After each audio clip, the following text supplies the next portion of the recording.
Hey, what's up, everybody? Welcome to the All Things Gratitude podcast. My name's Nick Dorsey, and today, man, we have a guest I've been connected with for a while, and we just had some great conversations. It's just finally great to get her on the show.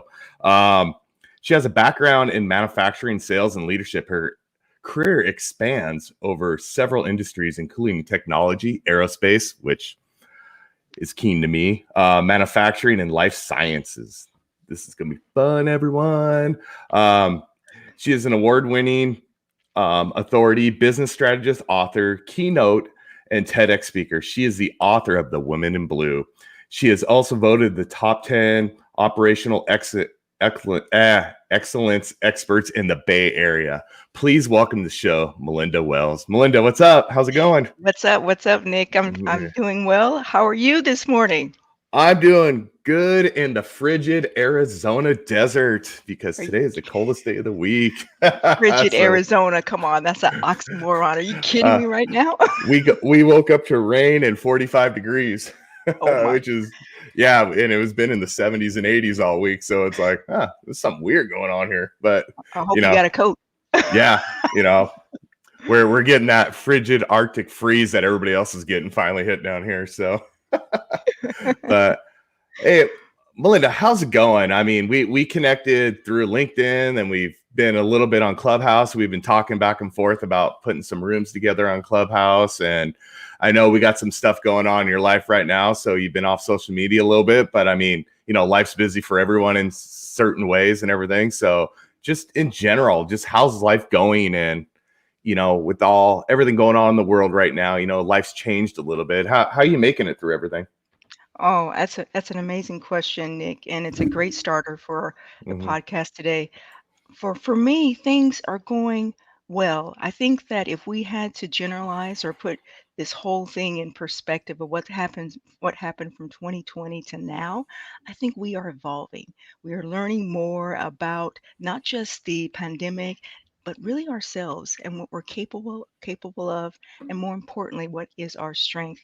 And so I have been in a car accident over the last couple of weeks, and so it has really taught me to not just build a backup plan when things kind of go south, but really take a moment to reflect on my physical being as well as me mentally, and I think that's one of the key things for me. Far as business is going, well, you know what? We are all always pursuing the next latest and greatest thing. So business is going good. Family life is nice, and I think that things are getting back into perspective or some type of normalcy. So things are good. That's good. We were talking about a little bit earlier, through a lot of this pandemic, I traveled, I saw a lot of different places. So just seeing how people are reacting in different ways, to everything. And then, I wrote this post at the beginning of the year. What did I learn in 2020 with everything? And one of the things was I learned I can slow down and actually still achieve my goals instead of going 150 miles per hour all the time. This is a funny one, but I learned working from home, my wife and I can coexist for 8 hours a day, 12 hours a day with each other inside the same house without getting on each other. I actually thought some of our conversations got, a little deeper. It was almost like a reboot, Mm. it was kind of nice on that aspect to, go through that. And just, I think for businesses, the old adage of you can't work from home, you have to be here, we can't see what you're doing, boy, that went out the window really quick. So there's gonna be a lot of dynamic change coming up, with all that. And I like to hear what you think about that, because of the Yeah. fact, like, I've told people, Melinda, is okay, now if people are going to remote from home, bigger cities like where you're from, the Bay Area, Seattle, LA, people are going to move out of the cities because it's so expensive to live there, live in outside of those areas. And now that's going to take down traffic. What's that going to do to public transportation? Is that going to really limit a lot of that? So there's a lot of different factors going in this. I don't think a lot of people are thinking about. So I wonder how you feel about that. And if you thought about that and what might go forward from there. Absolutely. Nick, those are all great points. And I got to tell you something. I've been really taking some time to think about how have we changed on three platforms, right? One is ourselves as a human being. How are we seeing things now? I think our social connection has changed. It's not just your Instagrams, your Facebooks, your LinkedIn anymore. That's how we're staying connected. But to see someone on a podcast, to see someone on a Zoom call or any other WebEx type of conference call is so much, it's so meaningful for us because we need that human connection. I think we realized in 2020 that human connection is not just, the physical connection. It is something that it's organic. It grows Hmm. constantly. It's always moving and evolving. And when we look at the landscape of the world, I think the landscape has changed considerably. Yes, we've lost establishments, and new establishments have been born throughout this pandemic, but we've also taken up hobbies, right? Yeah. Many of us have learned how to either uh, cook or hike or anything of our interest. And I think that with that self reflection and that ability to not only look at work and figure we have to do a 9 to 5, but really picking that habit or those habits or passions that we have, I think it's very important. And it helps us integrate our work. And I'll be honest with you, I got to tell you something. So you were talking about, just changes. The other day, my husband was on a Zoom call, and it was about 6:30 in the morning, and I got up and I just walked in on the Zoom call. Now, I got to tell you something. I was 1 degree away from looking like Medusa. I had my jams on, and he told me while I was in the room, he says, "I'm on a call," and I said, "Oh, okay, that's good." And I still just walked in the room. But I'm telling you that story because we are starting to see life. When Hmm. we have these Zoom calls, these podcasts, things that we're connecting virtually, we are starting to see the person on the other end at a more deeper, right? Hmm. Deeper angle. We're starting to see their life, their growth, what energized them, what energizes them, what keeps them going. And I think that we're able to communicate better with that individual because we're seeing them differently. If you think about just regular corporate life, we engage with people every single day. And there's some people we like and some people that we don't, right? But when we're able to see their life, how they live, things around them, what excites them, if their living room is messy or wherever they're at, or if they're outside, we get to see the content of their character, but also the things that help build that individual. And I think that's important, right? Absolutely. At the beginning of all this, I moved down here from Washington to Arizona last March. So I just went over a year after I moved. So I moved in the middle of it when it was just everything going crazy up in Washington. And so we moved down here. Then Arizona did their little, 2.5, 3 week, we're going to slow everything down just to see where we're at. And then my wife moved down here, and I've not done so many puzzles in my life. But the great thing about it is we were living with my parents till we were able to move into our house down here. And we were just sitting down at a table with my parents, me and my wife, just doing puzzles. It was just like flashbacks to when we were kids, because when we're kids, there's no cell phones, no internet, no social media. It was 13 channels on the TV, or you do stuff family wise. And that kind of gave a nice throwback to that. It really did, because we're missing that a lot in society right now. You know, Yeah, smartphones are the greatest invention ever, but the worst. yeah. And you come from manufacturing and aerospace, so you'll appreciate this. I always used to tell everybody with my team, I ran facilities for an aerospace company, and we could fix $1 million machine with our smartphones by YouTubing something, because everything's on YouTube. It was just amazing. And we didn't have to go back to our desk. We didn't have to go find manuals. I mean, it was great. But human interaction is just, the last 10 years, it's just gone downhill big time. And I know you said something about Zoom calls. I hate Zoom calls. I'm not going to lie. There's a billboard on my way to my work that says zoomed out. It's talking about, having the personal interaction back. I mean, I changed jobs here a couple months ago, and I was at a job that was strictly work from home. And to be honest with you, my personality, I hated it. It was so hard for me to adapt to it. I'm an in your face, let's do this, let's have fun person. And over this was tough. I'm not going to lie. Right. 7, 8 Zoom calls a day burns you out, man. Yeah, it burns And you out. Yeah. now my job is I go into the office, I'm around a ton of people every day, and I'm like a kid on Christmas right now because it's just being in front of all those people again, the human interaction and enjoying, just enjoying it. Sometimes you forget what you missed. Yeah. I really missed that part of life in the last year. Yeah, can I talk about that just a little bit too? Absolutely. So I'm an introvert, believe Mhm. it or not, and I am somewhat of a recluse to some degree. So my backyard has an 8-foot fence, right? Mhm. Um, and I thought that the pandemic for me was a good thing. I'm like, welcome to my world, right? But Mhm. I realized that when we started to wear the mask, when we started to do things virtually, people were sometimes available where you can see them and sometimes not. I realized that a fundamental part of human life is social connection. Yeah. It is how we breathe, how we live, and how we continue to strive. It is so important for our well being, mentally, physically, socially. It is a part of our DNA that is continuously evolving, changing, morphing, growing because we learn from others, Yeah. right? We grow, and we become a better person because of others. And so by missing that piece of our lives, it was almost like a negative year, Mhm. 2020, because people didn't celebrate birthdays, right? They didn't go Yeah. out, they didn't do a lot of things. And some of us were able to travel, but yet and still, there was something fundamentally missing from our lives. Yeah. And for me, as an introvert, I miss the smiles, Mhm. right?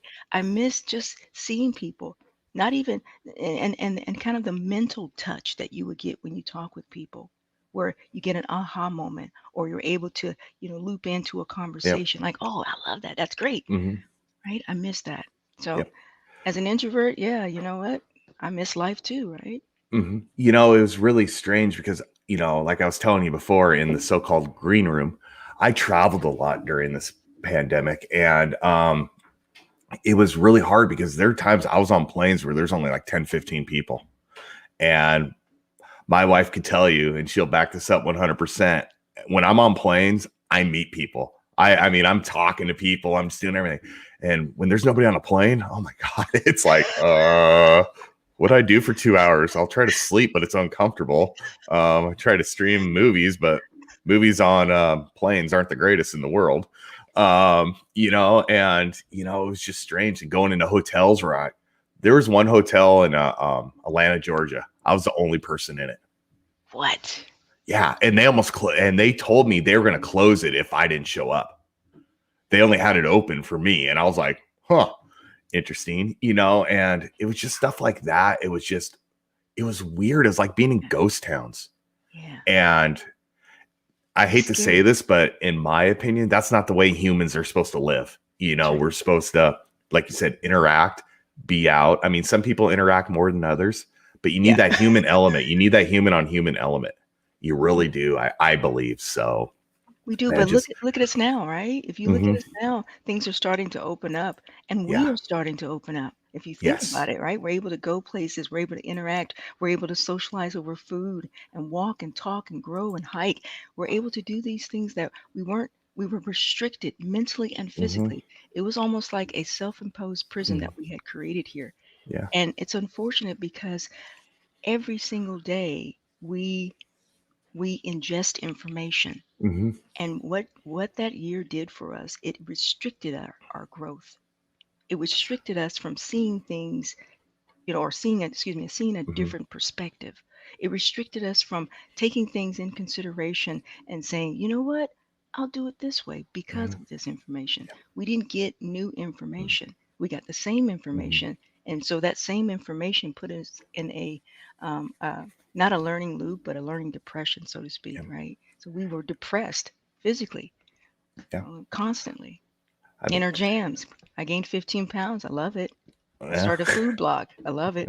I mean, that's awesome. I mean, you find different. I started a podcast pretty much. I mean, it was just like it just happened, Right? and I think in some ways, and please, people do not take this wrong. I think in some ways, what happened last year was a good thing for the world to slow down. Yes, I mean it that way, not in any of the of deaths or course. anything, but just in the world to slow down. Because, like we talked about with smartphones, the internet, I mean, just however you want to say it, just fake stories, fake this coming out of different social media things. Who do you believe? Who do you don't believe? I mean, the world was just going crazy. Yeah. It really was. And it was just a time to slow down. Maybe if you believe in a higher being, maybe that was the way of saying, you guys down there need to just chill out for a minute, and just reset your goals and rethink about things. Yeah. I mean, who knows? I mean, things happen for a reason, and we don't know the reason till like years after, so it'd be interesting to see what comes of everything in the next year or two, what direction we go. And especially for you, you're a keynote speaker, you're a TEDx speaker. I mean, this has affected a lot of your in-person, engagements and everything. Have you heard from anybody about starting to get back out and doing some of these engagements, or is it just kind of still down on the DL right now? That's good. That's a good question too. A couple things. So my TEDx is actually next week, March 20th, Oh, right? yes. And then not only am I participating in the event, I'm actually a curator for content in 2022. So we can chat about that Awesome. offline. So I'll be looking for speakers, but I think what what the whole umbrella of life has now been that big Mhm. pivot. And I think people are either doing two things. One is they're trying to reinvent themselves, and the other Mhm. one is they're trying to discover the possibilities within themselves. And I'm a big proponent of discovering your strengths as opposed to reinventing yourselves to be Yeah. someone else. Because when you do that, you're always trying to keep up. And I'm Yeah. not about keeping up, right? And so the businesses are opening up, and I think people are starting to be a lot more creative virtually. They're having a lot more conferences virtually and that type of thing. So I have about 22 engagements for this Awesome. year, and it's great because some of the engagements you'll get paid. Some, Mhm. are about just really gaining that level of experience. But I'm grateful for all of the Yep. engagements because I think when we think about your podcast, right? We think about gratitude.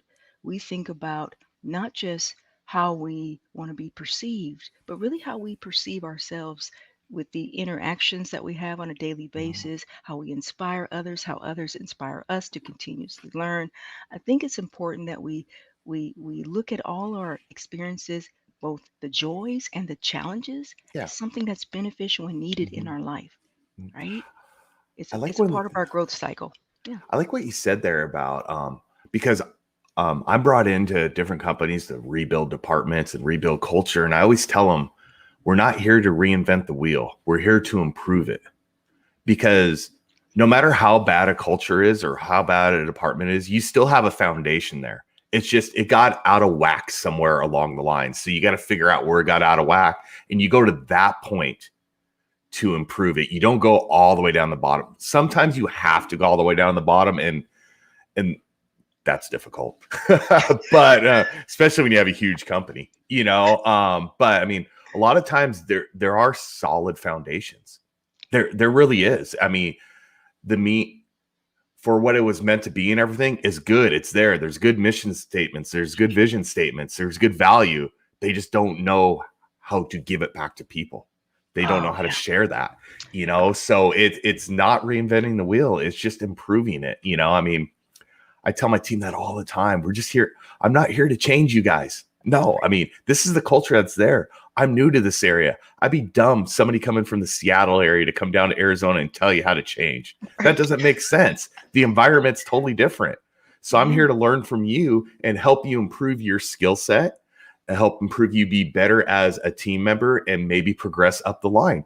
And one day take my job. I want all my team members to feel like they want to take my job. That's how good that I want them to be. So if they become that good, guess how great our team's going to be. I know, right? And people are so worried about people taking their jobs. If you're good at what you do, you don't need to worry about it. Now, some companies do have that mindset is when you make so much money, oh, we need to bring somebody new in because we need to cut your wage in half because of blah, blah, blah. That's fine. But if you're good at what you do, you'll find another job in a pandemic or not. I mean, I found a new job during a pandemic. It's knowing the right people. It's trusting your inner circle, trusting your mentors, and just putting yourself out there. It is putting yourself out there and just exposing yourself and branding yourself, and Yeah. always being positive. Social media will destroy you if you start jumping into, I hate to say this, people, unless you do it for a living. If you start jumping into religious stuff, political stuff, and everything, it will destroy you. I have my thoughts, but you'll never hear it on social media. You'll never hear it at work because it takes one person to hold that against you and it can ruin your career, unfortunately. And it sucks because it shouldn't, but it can. So that's I a love free tip right there, everyone. you don't have to pay for that, right? Yeah, But absolutely. you hit on a couple key points here. When you were talking about you as an expert going into a company and really taking all the good things that the company does and help people see the value in that. And I got to tell you something, value is very important to me. Value is like a fingerprint. Yeah. It is unique to you. No one deploys it like you. No one has the type of interactions that you have and that you may have. And for instance, there's 10,000, let's just say, podcasts in the world, but there's only one Nick. Yeah. There's only one all things gratitude. The way you talk with people, the way you influence people during the call, the way you continue to influence even after the podcast. No one does it quite like you. Value is something that we hold not just as a badge of honor. And sometimes I used to go to meetings and people would say, well, what value can you add? I add value every day. Mhm. My personality, my character, who I am, how I execute my job. That is value. They Yeah. may hire 10,000 other analysts, program managers, directors, leaders, you name it, but no one inspires the other person like Yeah. you. And that's what's so unique about value. And it's just something that, I've looked at because I'm into continuous improvements Mhm. as well, right? So I go into an organization and I help them improve their processes and, drive efficiencies and that type of thing. And the one thing that I found, which was so important, is companies are doing great. But in Yeah. order to take them to that next level, they have to look at their people and realize the value that they hold and how they continue and how those individuals Mhm. continue to um, I guess exploit their value, Yeah. right? On a daily basis. So companies are great, but people make it greater. Mhm. I agree 1,000,000%. And here's something with you when I come into a place and they ask me to help out with culture and everything, the first thing I ask them is, "What's your turnover rate?" Yeah.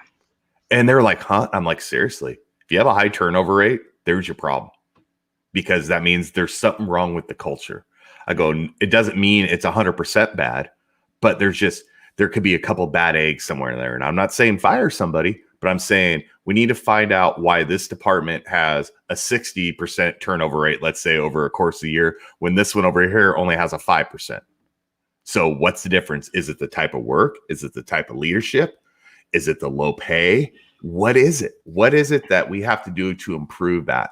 Because when I worked in the casino and hospitality area, they have to do background checks and everything, Melinda. So every time you fire or hire somebody, it costs the casino about $10,000 to get somebody on board with all the paperwork, all the back and forth interviews that people have to travel in, whatever the fact is. So think about that.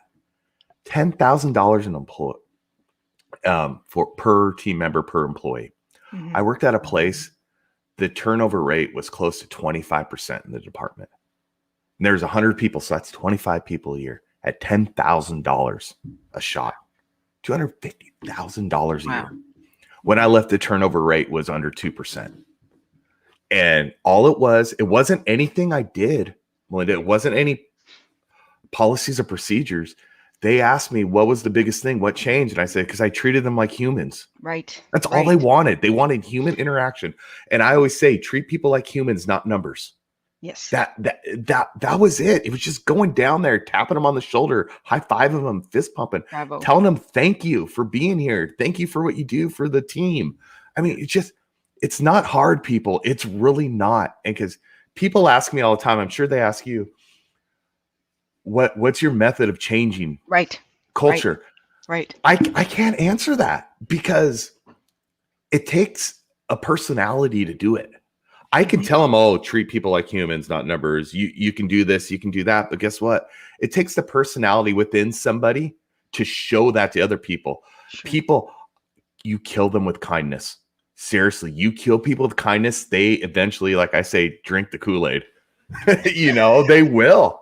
It's Sure. strange because we are wired for humans are wired because they want to hear, they want approval.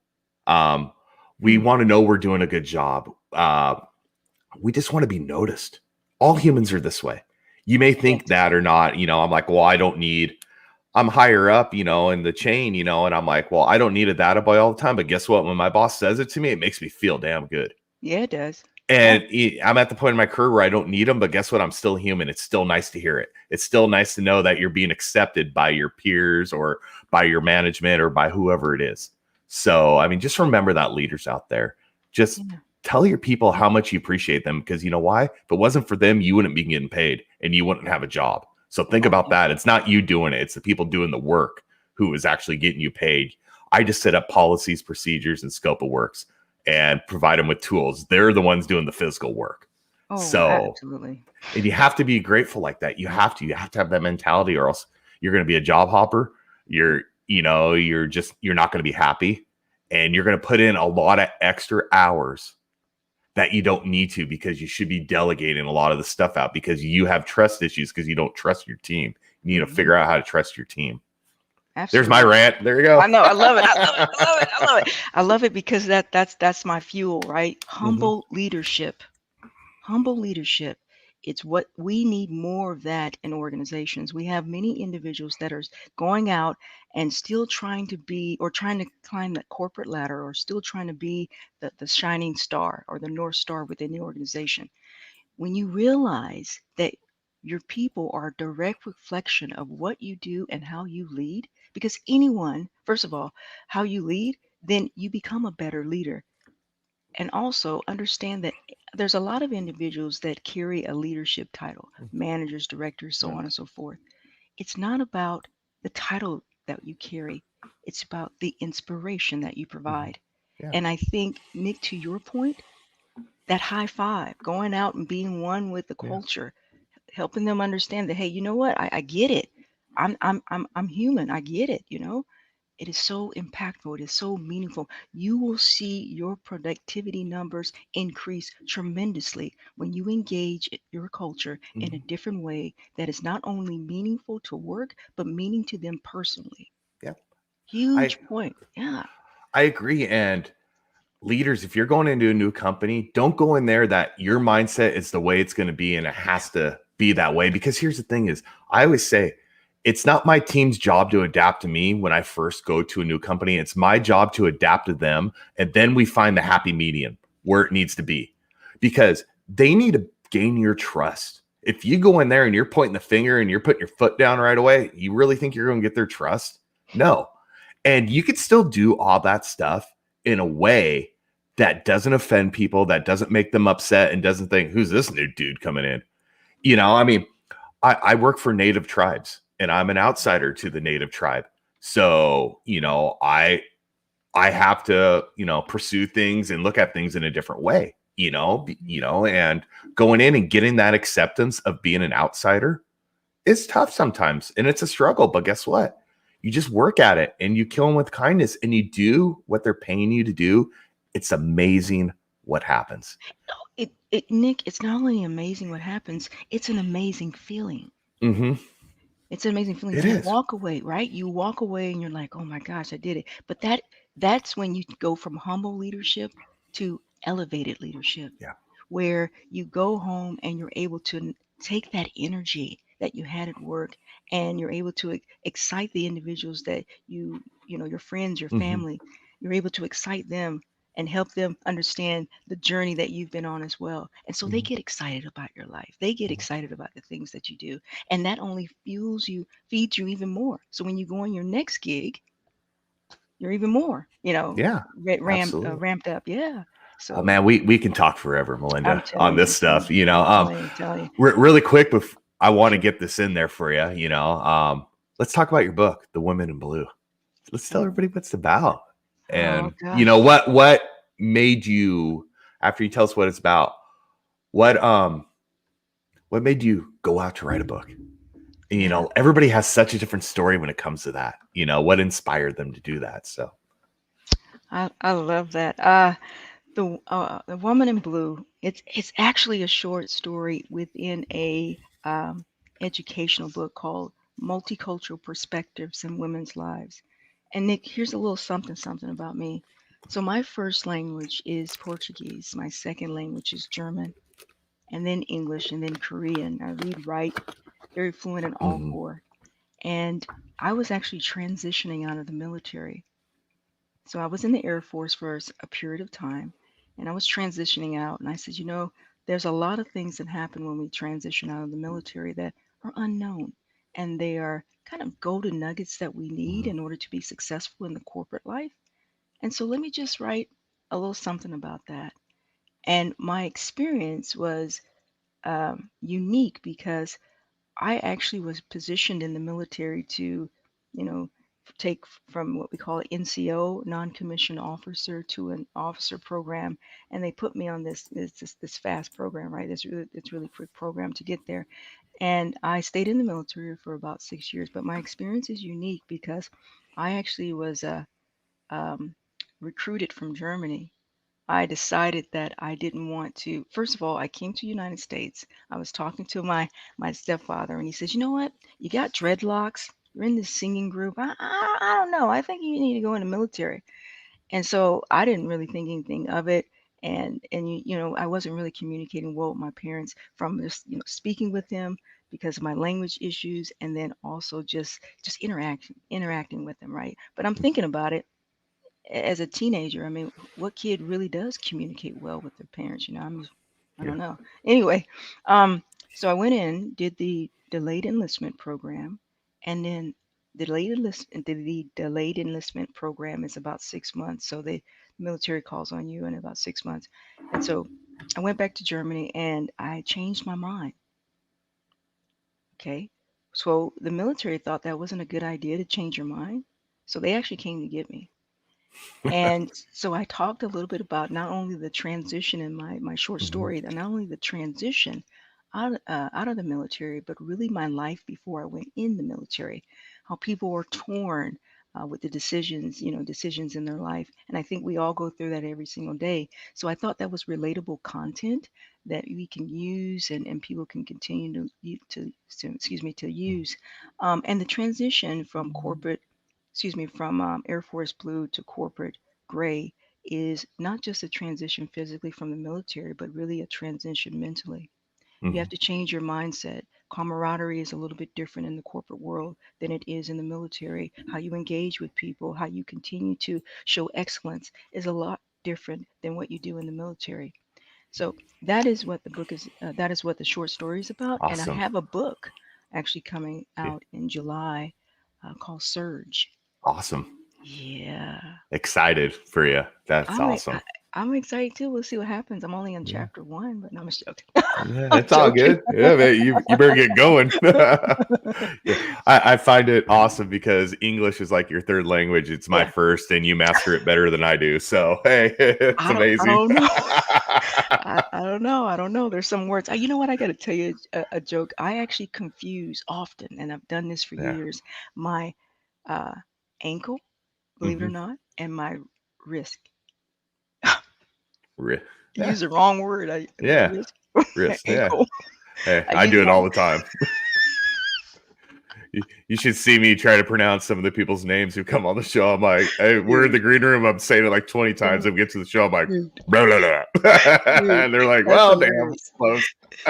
That's But hilarious, dude. but that's what's great about live streaming. You get to see the real me, and that's what I like. This is me. I can't edit this, I know, I'm so scared right now, I gotta be honest, the things it's I've all said. good.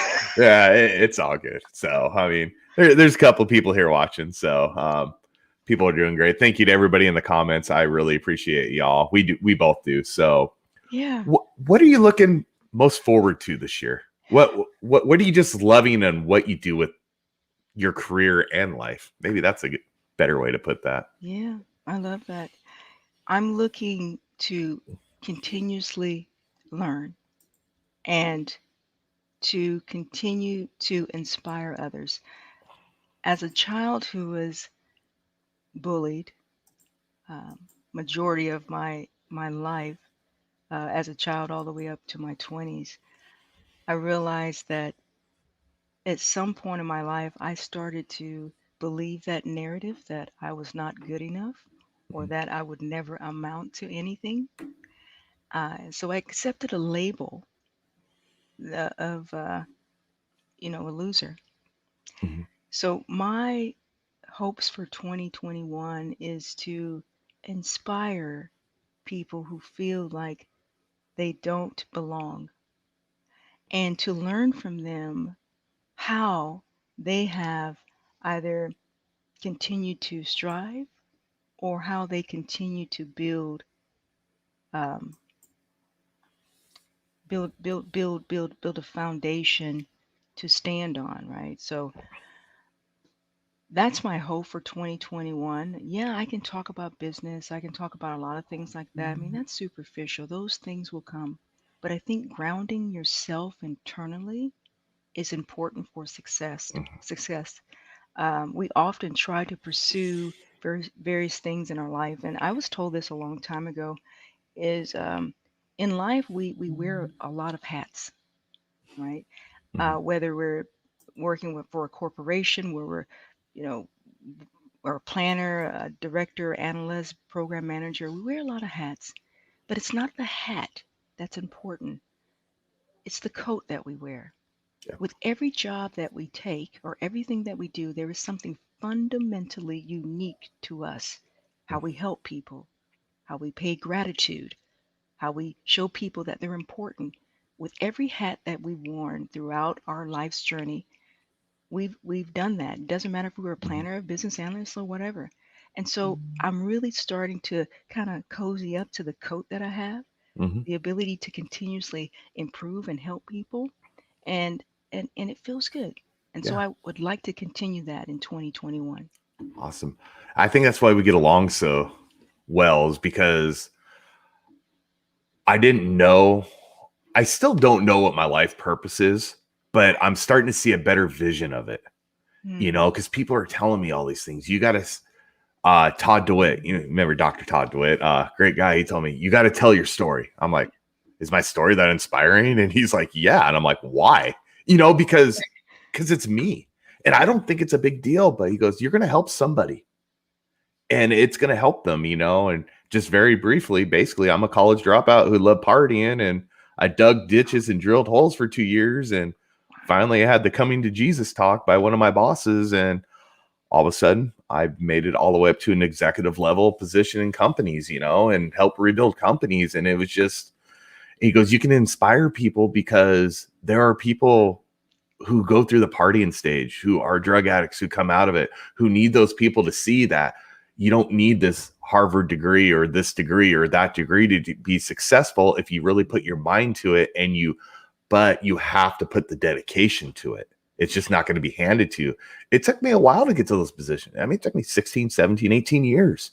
But guess what? I got Yeah, there and life is great now. And I rather have it now than earlier in life. yeah, Because when you're older, you don't want the physical labor jobs or anything. You want to be able to get in that, so get a good retirement plan and coast into that, and now seeing it makes sense. When I was 18, 19, didn't make no sense whatsoever. I just thought the world was going to give me everything, because that's what the world does. right. That's just a mindset you have because you're a young kid. You don't realize things, then you're told, like you said, you're told you can't do things. I was Sure. told I couldn't play college sports. I did go to college. I played rugby. And I was pretty damn good at it. And then I was told, I wouldn't do anything in work. I wouldn't get into manager positions, director positions, everything. But proving everybody wrong. And I keep that little chip on my shoulder.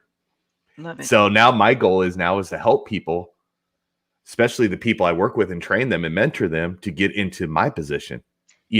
Like I said earlier, I want them to take my position. Will they? Well, that's debatable. But Right. but the point is when you have somebody come in your office, Melinda, like I had a team member once come in my office, she started crying. I'm like, what's wrong? She goes, if you didn't give me the chance and help me out, I would have never been able to buy my house to provide for my family. Oh, Right there, that's when everything in the world changed for me as the leader in a leadership position. That was it. Yeah, I was like, okay, I'm not here to lead the department. Well, I am here to lead the department, but there's something more than that yeah. that I need to help people with. I left a job once, my exit interview. They're like, well, you saved us $4.5 million. You saved us this, you saved us that. I was like, great. That was my job description. They're like, huh? I go, what I'm most proud of, the guy I was training is an operational director now. Another guy I was training is a chief engineer now. When I came in, they're frontline employees. That's what I'm proud about Yeah. because I affected two people's lives that made their lives better for their career and their life and their personal lives and their family lives. For me, that's what leadership is about. Yes, we have a job description, Melinda. We have a job description. Mm-hmm. And we should be able to do our job description. But our job description, in my mind, goes beyond that. It goes beyond that. I'm supposed to help my team become better That's right. at work. And if they become better at work, they're eventually going to become better at life. That's right. That it just goes together, and God, people struggle with that, Melinda. People just struggle with that. And people just like, I'm like, sorry, that's just how it works. And look how laid back the team is. You're stressing, working all these extra hours. I'm not, because my team gets it. It's just because of what we've talked about. Yeah. It's just talking with your team and communicating, just being in front of them. Yeah. It doesn't take much. People don't get that. It doesn't take much. It really doesn't. It's surprising. It just blows me away.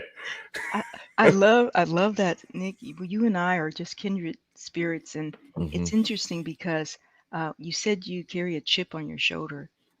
I think we all do, and if we think that we don't, let me explain it. That chip is your motivator, is your driver. It's something that keeps you moving forward. Every single day you wake up with not just not just something to do, but you wake up actually with your purpose. Your Mm-hmm. purpose has been to help people, to help them see not just their value, but their potential. And I think that's important as well. But that chip is something that is imprinted in us. We have it actually since birth. We just don't know it until we start to experience life, right? And Absolutely. once we realize that that chip is something positive and not negative, and flip it and reverse it in a way that is beneficial to not just you and how you pursue things, but how you help others, that's when it becomes meaningful, right? Absolutely. I It's just love all that. it's all right to let your chip that's on your shoulder out of you. Yeah, That's Don't hide it. It's no, not a negative thing.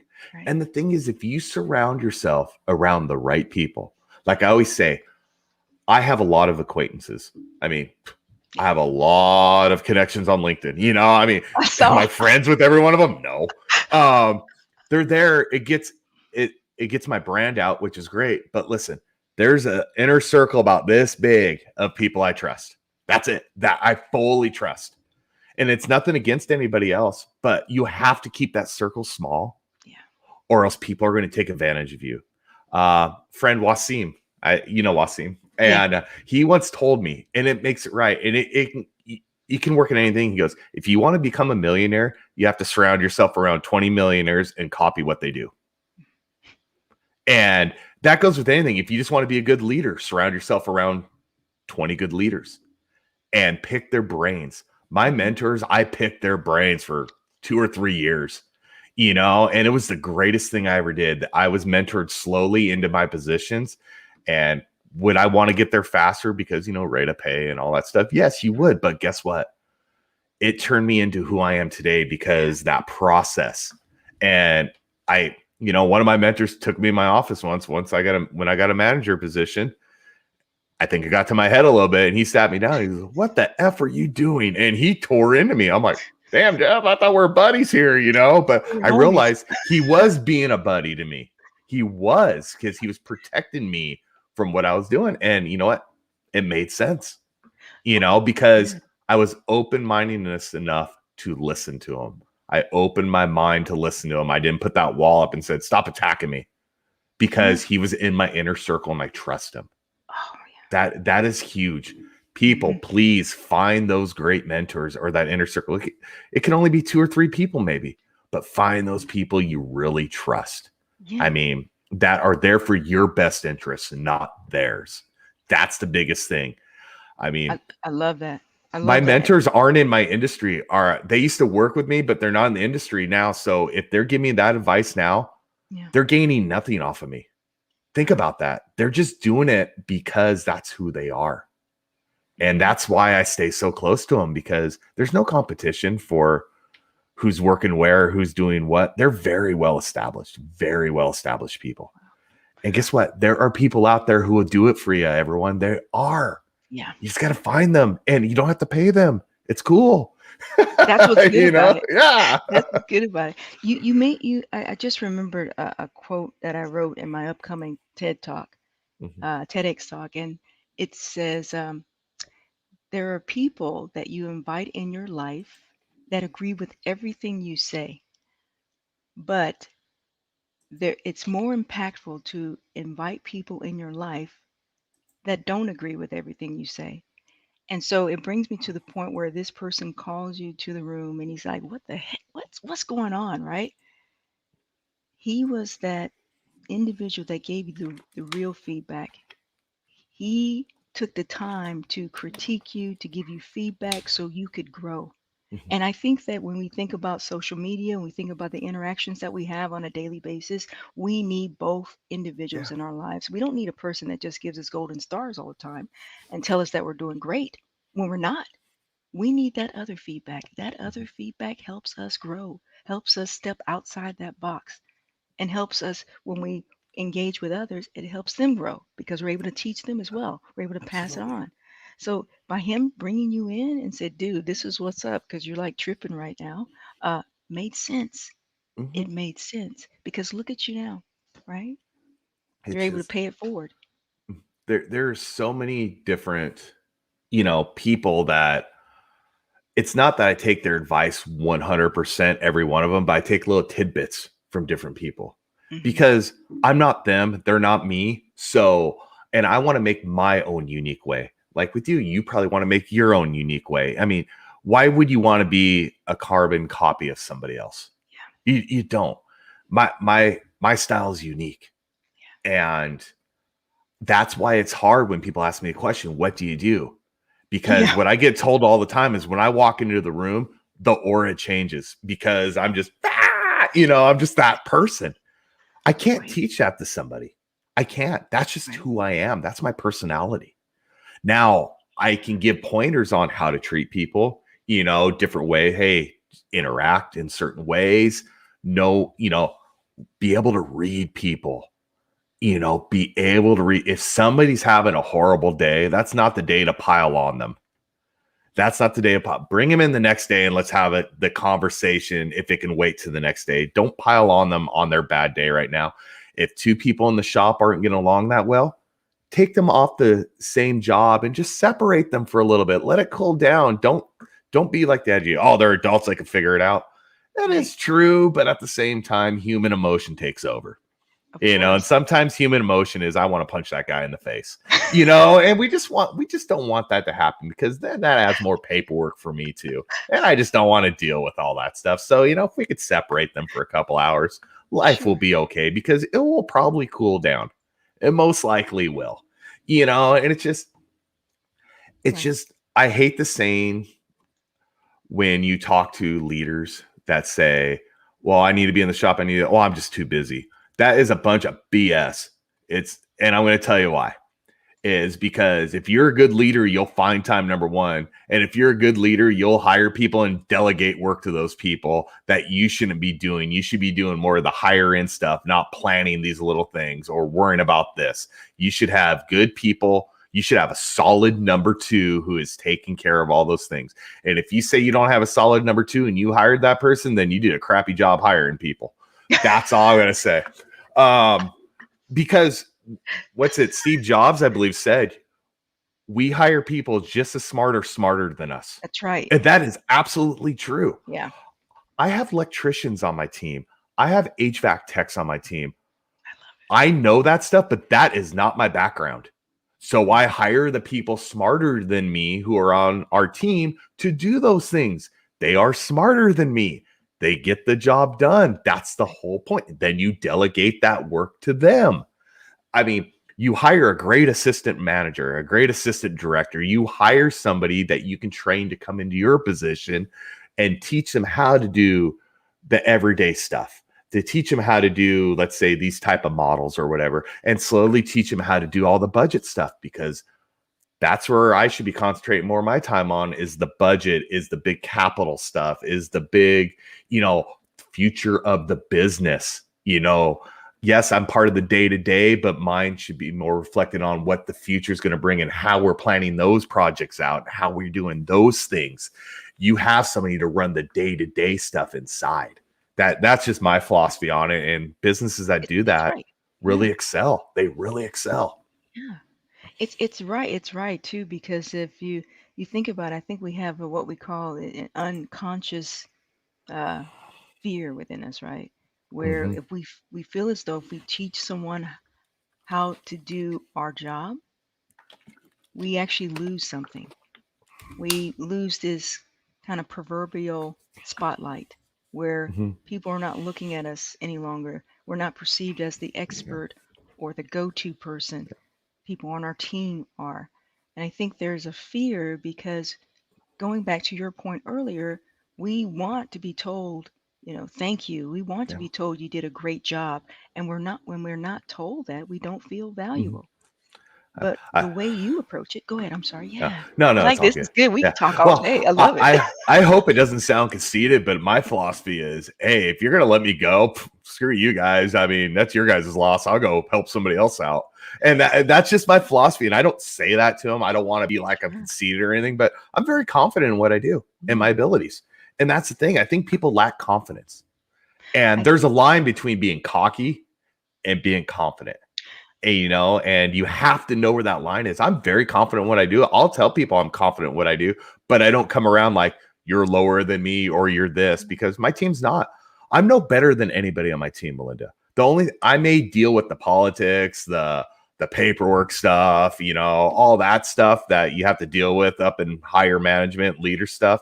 I may be better at that, but those guys are better at other things than I am. So I'm no better than them. I just know how to talk to people maybe better. I just know how to do paperwork better, which I hate. But that's just what I'm happen to be blessed with, and the communication skills. That's a huge thing of a leader, especially now in this age, because we're not in our parents' or our grandparents' generation, whereas your boss is like, F you, you're doing this, you're working 12 hours today, and you can't say nothing. Now we're in an era where the internet, once again, the great old internet and smartphones, if I call 3 or email 3 or 4 different recruiting agencies, I'll have 40 jobs in my inbox by the end of the day. You have to take care of your people, because there's recruiters like nobody out there. And I know that a lot of them are bots, but they're still putting jobs out there to people, and it's making people think. You don't want people to think. Right. I always tell people, explore things. I mean, and then you realize how good that you have it here, explore things. But, I'm sure you people at your level, my level and everything. I mean, I get emails daily. LinkedIn sends me like 20 job openings daily. And I'm like, I've exited out of it, but apparently they still send it to me. So whatever. But I mean, it's just like, but it's there, and what's the human instinct? Well, I might as well just click on it. What's it going to hurt? Sure. Seriously, that's what people think. And then, all of a sudden, jobs have to really be thinking about it. They say job hoppers are bad, but it depends on the job hopper. Are they improving their pay? Are they improving their title? Are they getting better at what they do? And if they are, you can't hold that against them. I mean, I job hopped for about 4 years, but each one was a huge raise. Each one was a big promotion. Yeah. Why would you fault me for making my career better and my life better? Oh, You yeah. know, Yeah. that's the way I look at things. You know. I love that because I don't get the recruiters. I'm going to be Hmm. honest with you right now, a little secret. I don't get them because I made a conscious decision many years ago to just delete my resume online Hmm. because I realized that each and every time that I was going into a job, I was actually looking for their help Hmm. to help me build a platform instead of taking that into my own hands. Hmm. And that's what's so powerful about our talents and the things that we do on the side is because that is our creation. That is Yeah. our baby. That is what we do best. And we control that, like your podcast, Yeah. my businesses. I control that. No resume is required because you know that you're the best at what you do on that. You know that there's a level of confidence there that's Hmm. needed in order to, to make that successful. So I realized that my resume took me to a certain point in my career. The first maybe 10, 15 years. It was a good thing to have. Maybe 10 years, right? It was a good thing to have because it opened doors for me. It got me more experience and also more pay and that type of thing. Things that I needed at that point in my life, right? But it was my network that took me to the next level. Hmm. When I deleted my resume and got rid of it, my network spoke up. They rose up and they helped me get where I am today. And I'm very thankful for my network on LinkedIn or wherever. I'm very thankful because without them, there is no me, Absolutely. right? I have, I wouldn't say I don't have a purpose, I don't have a plight. And it's a little bit different because my purpose every day I wake up, I do it.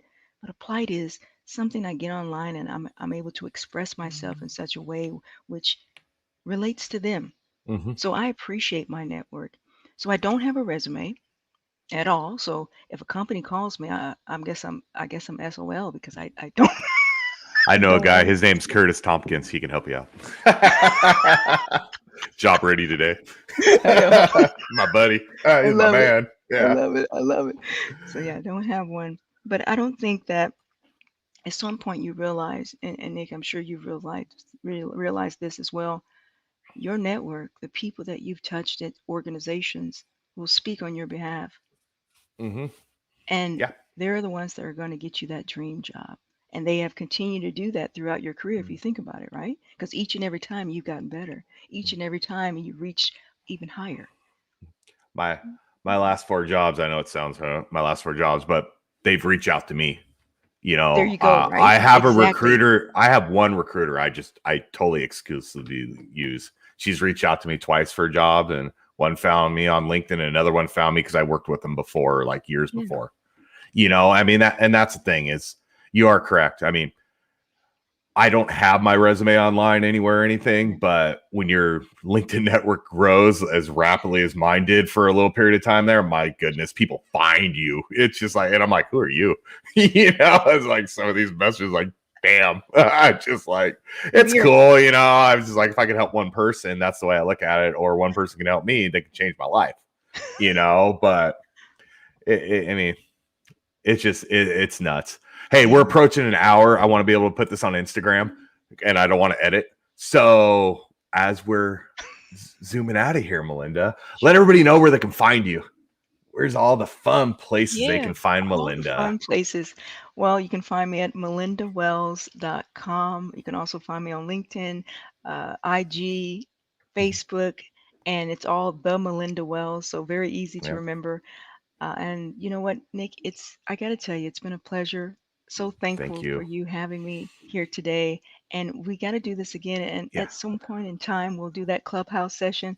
But Yep. to be on the All Things Gratitude podcast today has shown me a different perspective. And the perspective is gratitude is deep.